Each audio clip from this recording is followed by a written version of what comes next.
So can you start off by telling us your name and spelling it for us, please? Sure. It's Ralph Bevilaqua. It's Bevilaqua. And Ralph, what's your connection to Kent State? I came to Kent State in 1965 as a teaching fellow in the English department. Prior to that time, I was a John Kennedy liberal. My parents were both very liberal.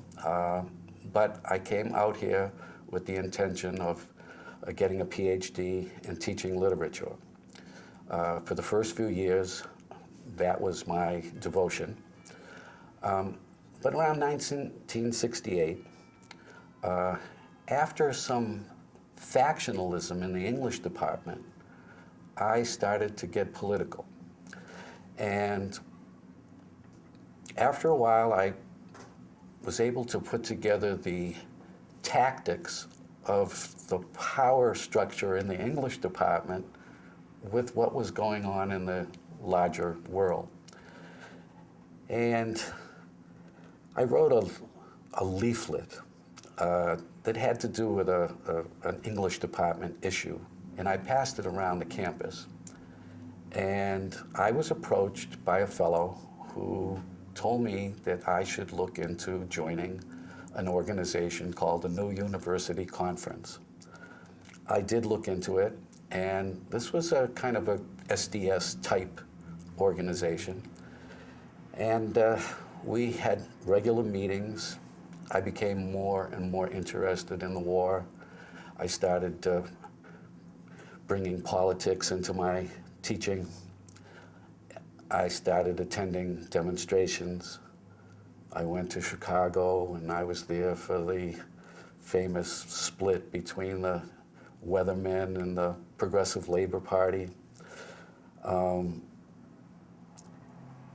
slowly but surely, I became so interested in the anti-war movement that I sort of neglected my PhD studies. I was able to complete all the requirements for the PhD, with the exception of my doctoral dissertation. This caused some problems between me and my wife, and we actually divorced over that. I lived in 3 different places in Kent. When I first came here in '65, I lived in Stouffer Hall. It was a dormitory on campus. I was told that it was a graduate school dormitory, but my roommate was a freshman, and he was also a student in my class. So for 1 quarter, it was kind of fun. I didn't have that type of college life as an undergraduate. I worked in my family business, and I was a commuter student. So this was my first taste of real college life. After 1 quarter of it, however, I moved off campus to an apartment, which I shared with a faculty member in the English department. And I lived there for the rest of the year. That summer, I was married, and for the rest of my time in Kent, I lived in married student housing. And one of my neighbors in married student housing was Bill Whitaker, who was known as a campus radical, and we became friends. And as I said, by around 1968, early '69, I was in the thick of the movement, and it very, very much. And in those days, very, very much unlike these days, there was a vibrancy on the campus that you don't see much anymore.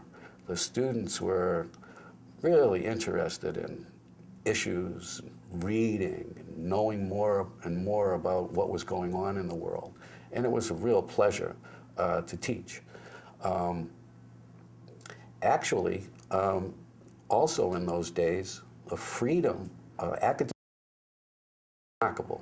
I mean, some of the things that we were able to do in our classes vis-a-vis teaching, you can't do any longer.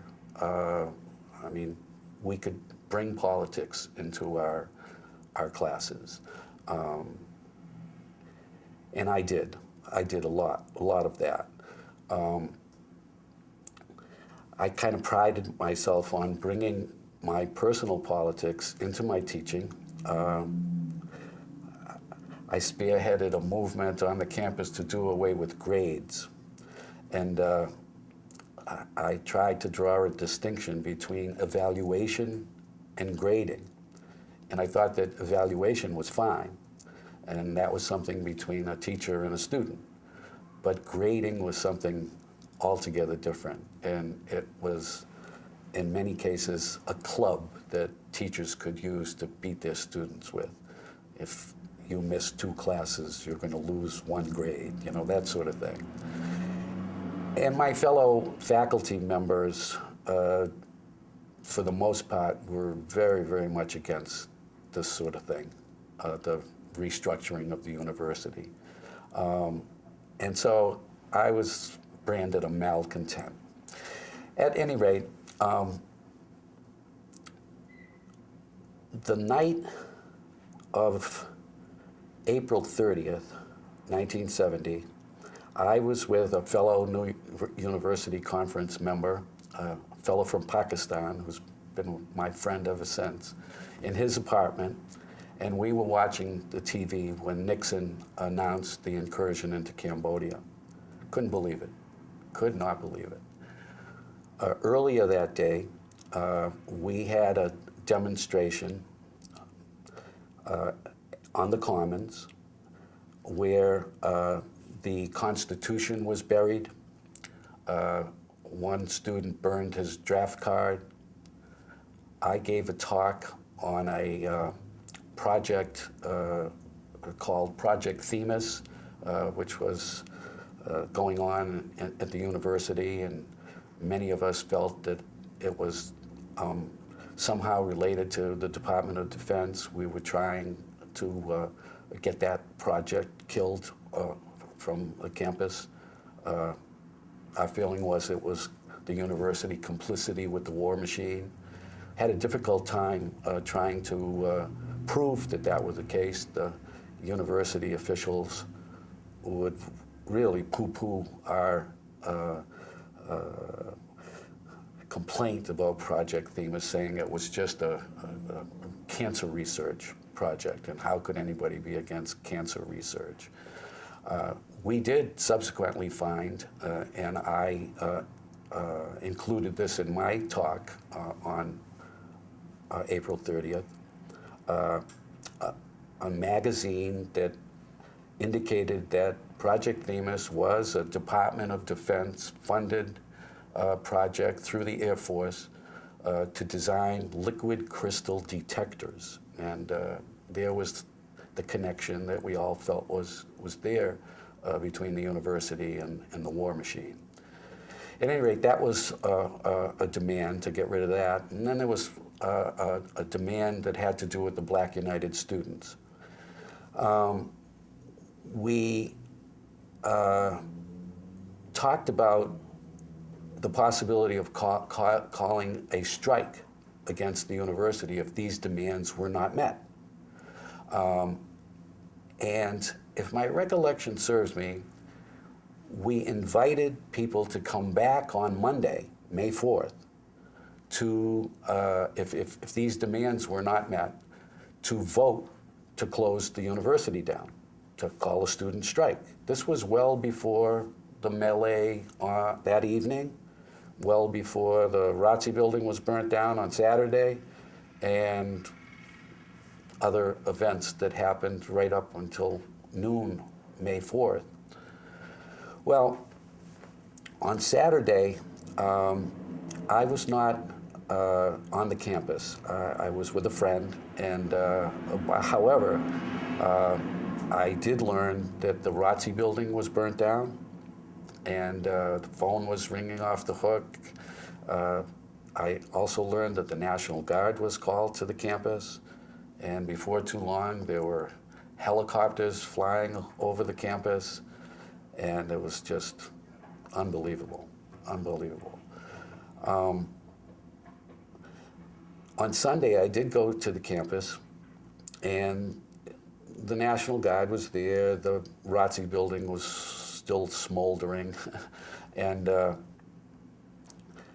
from chatting with my friends, I sort of learned that that ROTC building, no one knew who torched that building. There was some feeling that it was burnt down by an agent provocateur. And that was not surprising. There were agents, police agents, FBI agents, undercover agents all over the campus. And all the way back to 1968, there was a movement in the country to put down the student movement. And there were several occasions where it was exposed that there were agents on campus infiltrating the student radical groups, etc. So I was quick to believe that no student would have torched that building. It made no sense, really. I mean, it had a symbolic meaning, I suppose. It was a very old building. It was slated for demolition anyway. But it enabled the mayor to call up the governor and to get the National Guard in here. And a lot of people don't realize that the National Guard, which was made up mostly of young working class guys, had been dealing with a Teamster strike in Akron for a couple weeks. And unlike the students who put flowers in the barrel of rifles, the Teamsters were rough guys. And the National Guard was exhausted. They were exhausted. They had a tough time dealing with this Teamster strike, and they were very much relieved when the strike was settled and they could go home. They weren't home but one day when they got called up to come to the campus.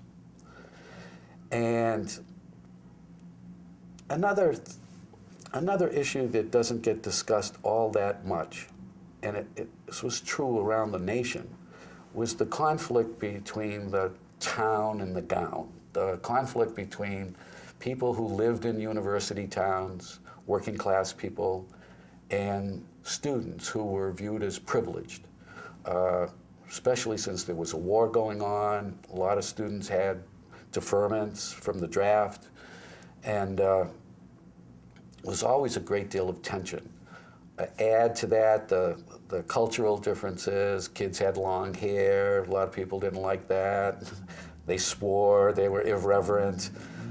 They would break an occasional window.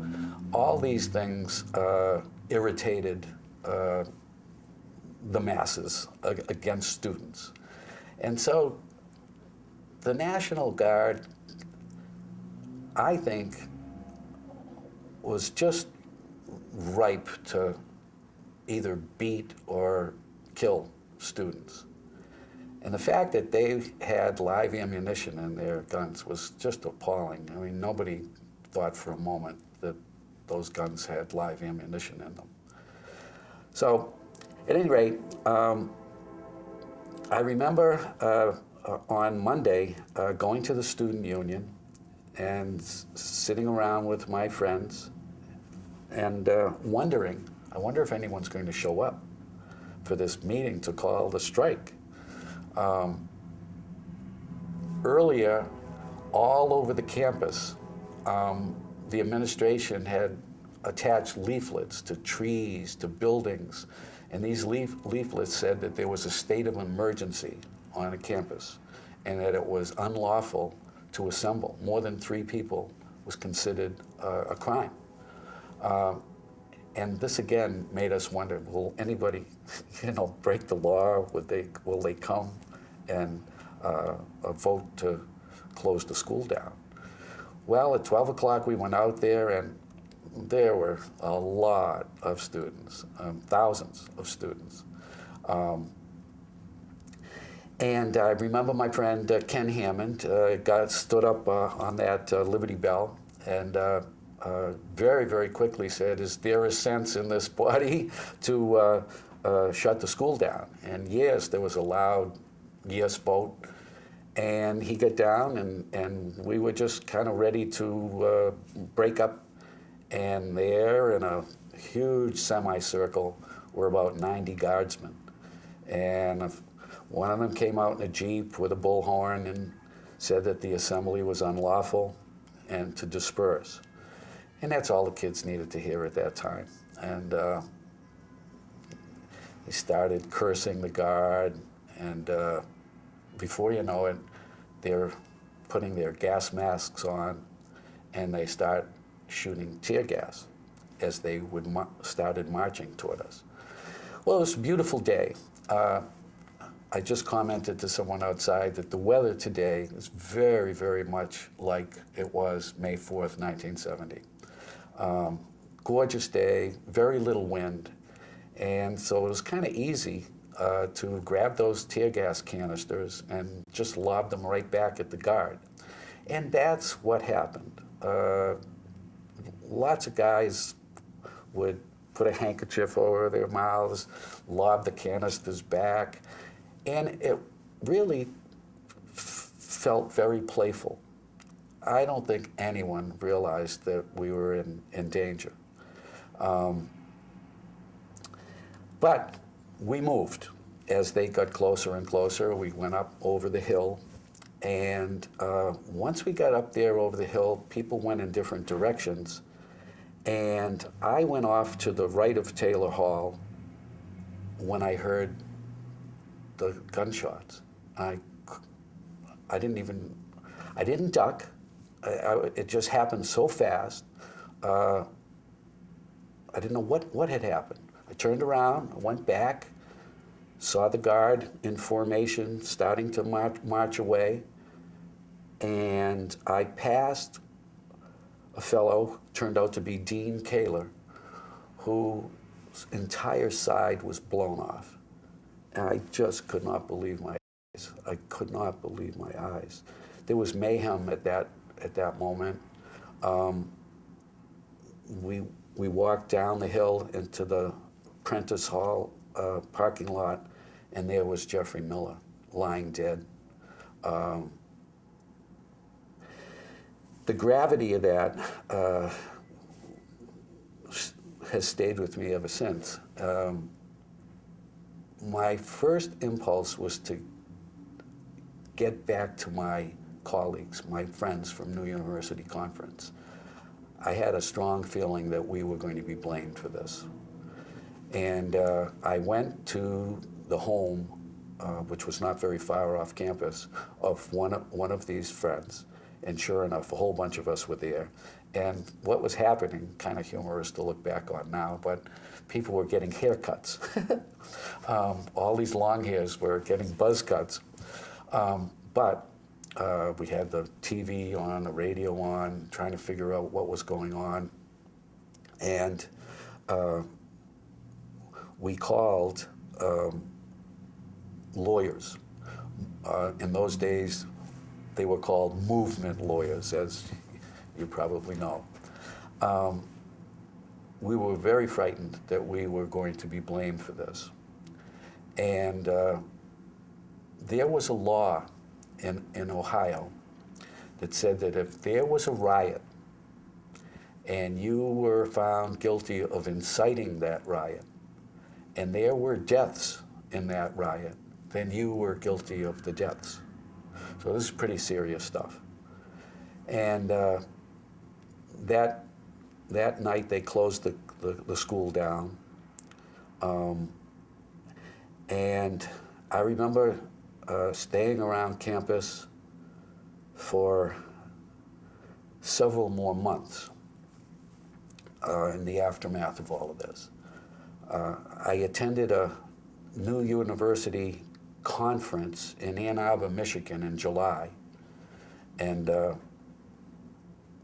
obviously the Kent State massacre, as it was called, was a big subject at that particular conference, as was the war, etc. And then I went back home to Boston.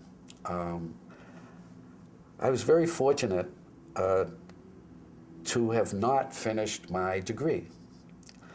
Turned out that there was a glut on the market of PhDs in the arts, English, history, etc.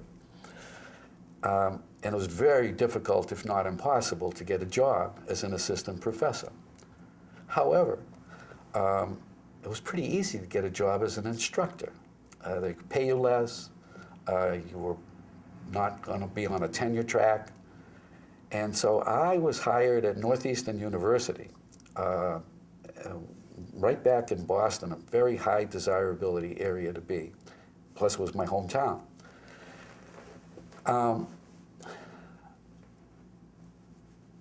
I was completely radicalized at this point in my life, and I did not realize how much of a right-winger the department chairman was. He seemed like just the most marvelous fellow when he interviewed me and gave me a job. But shortly after I started teaching at Northeastern, I joined the concerned faculty. This was what they were called, but it was the New University Conference, the SDS, the radical group on campus. And I delivered a paper at one of the early meetings of the group that I had written along with one of the New University Conference pals of mine back right after the killings. And it was entitled something like "What Really Happened at Kent State University." At any rate, the school newspaper wrote a little piece with my picture in it about this article, and that, you know, Ralph Bevilaqua was at Kent State, blah, blah, blah. And I get called into the chairman's office, and he asked me, "Is this true? Did you join that communist group?" And I said, "It's not a communist group, it's a group of concerned faculty members, anti-war sentiment." And he said, "Well, you know, you have a 3-year contract, but you can forget about that contract being renewed, and you can start looking for a job right now." And that was, you know, the prevailing attitude about people who were against the war by many people. So that just continued to keep me radicalized. I kept involved in the anti-war movement. I kept coming back to Kent year after year. I spent like 15 Thanksgivings in a row here. And then I started coming back more infrequently. Last time I was here for the May 4th observance was 5 years ago.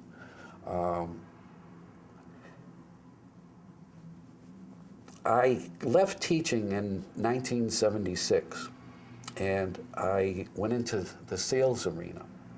And in 1982, I was involved in a company that was doing investments. And we were accused of fraud, wire and mail fraud, by the federal government. Erroneous charges, to be sure, but it was all of a piece with what had happened in the 60s and 70s. The charges were inspired by an investigative reporter. And so the media, local media at the time, promulgated this idea that this investment company was a scam. The very next day, we were raided by the FBI. And they took all of the disks out of the computers. They took over the telephones and froze our bank account.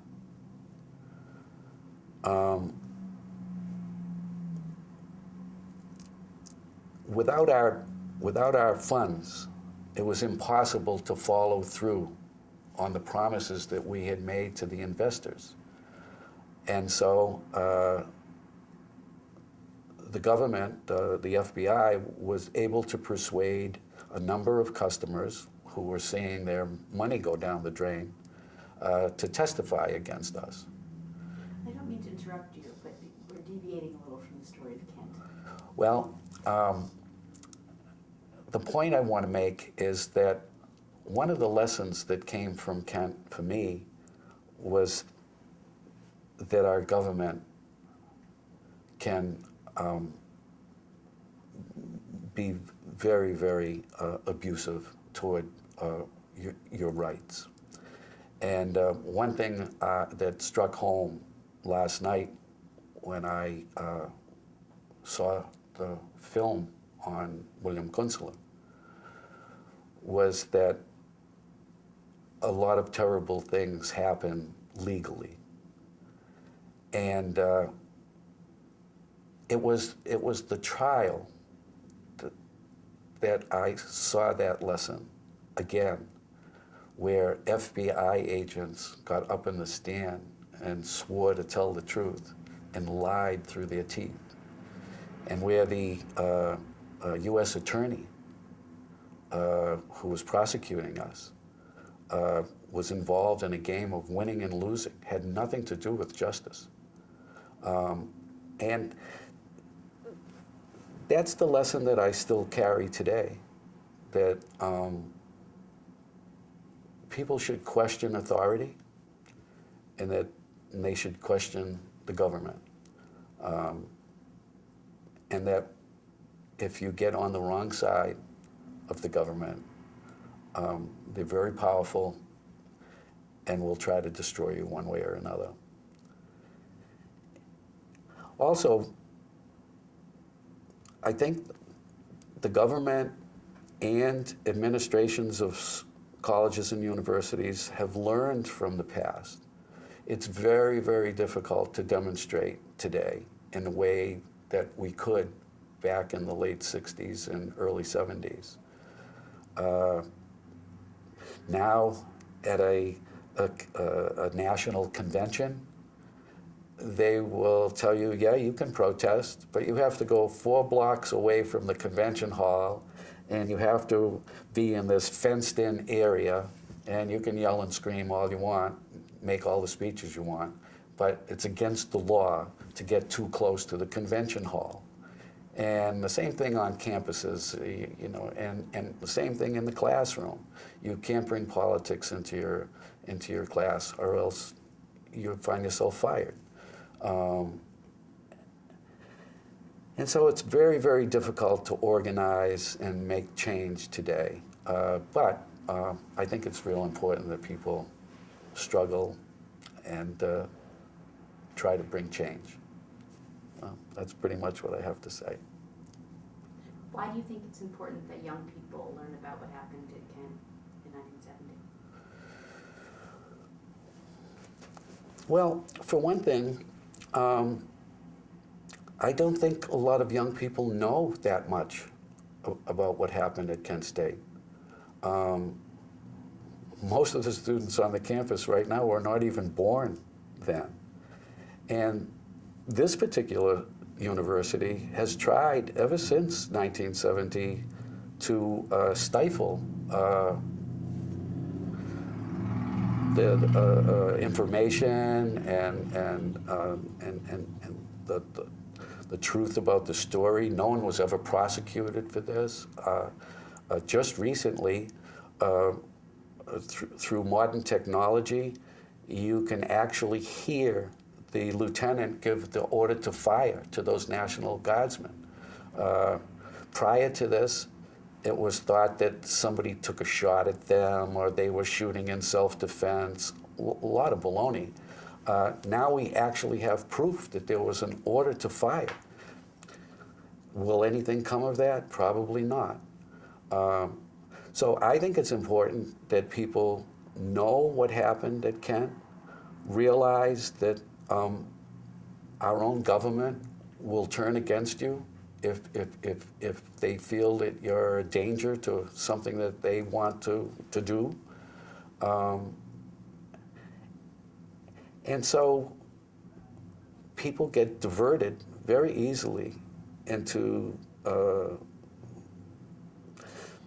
making money, having luxuries, having the latest gadgets, and just getting by sometimes, just getting by. So I think it's very important that people know what happened at Kent State, and I think that what you're doing is very, very important and worthy.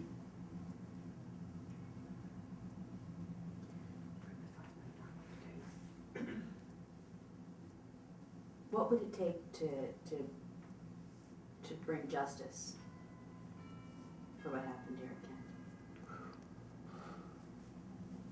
Oh my gosh. I'm not sure. I'm not sure. I think it would be important if some of the people who were behind what happened at Kent State, from the governor to the mayor to the police to the National Guardsmen, to talk about that. If there were people who were hired by the government to infiltrate student movements and to try to cause trouble, if there was someone who actually burnt that building down just to cause a confrontation, and so that the guard would be called in. If people like this could come forward, that would be great. I don't think that there's enough money and enough will to prosecute at this point in time. Just like today, you know, there doesn't seem to be a movement to punish the people that caused the war in Iraq.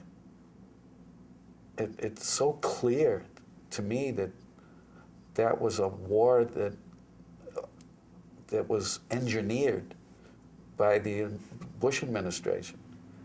And there's plenty of evidence to that end. And yet, and lots of people have been killed and continue to be killed.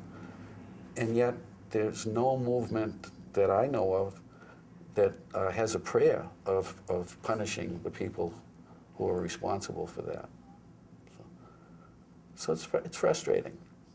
It's frustrating. But you have to keep fighting. Well, thank you so much for coming in and sharing your story with us. Thank you. Thank you.